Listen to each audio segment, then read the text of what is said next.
cats do. A woman stands in the middle of Detective Chief Inspector Greg Carver's sitting room. She's holding a 1911 Colt pistol in her hand. To all appearances, she's calm. There are things she needs to do. She pivots on the ball of her foot, turning full circle, taking in every detail of the scene. Nothing has been disturbed. An empty whiskey bottle lies on its side on the floor. Greg Carver is slumped in an easy chair, one leg bent at the knee and the other straight out. Looking down at him, she feels anger and contempt, but also regret. His eyes are open, blood oozes from a bullet wound in his chest. She shifts the weight of the gun in her gloved hand, flips the catch to safety. The place reeks of alcohol, gun smoke and blood, and her stomach hitches, but she snuffs hard, purging her nostrils of the stench. She carries the gun through to the kitchen.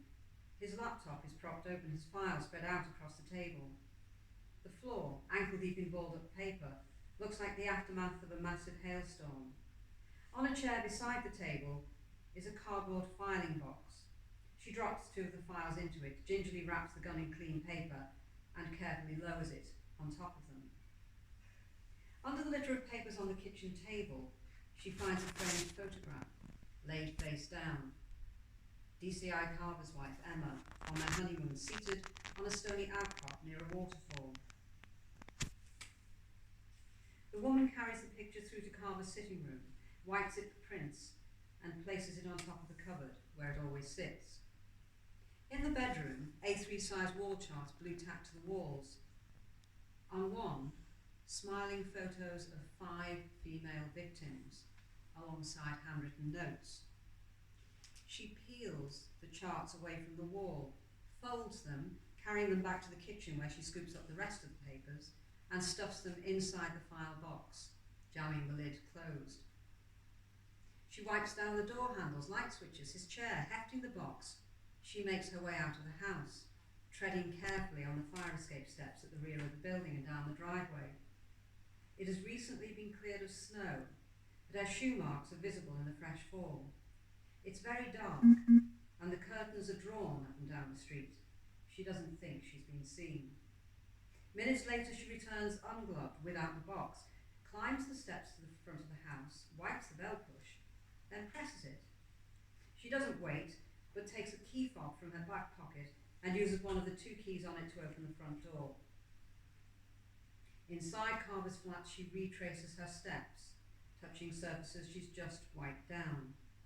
Finishing her journey at Carver's chair, she sees the drained bottle again, and something niggles at the edges of her consciousness like an itch she can't quite reach.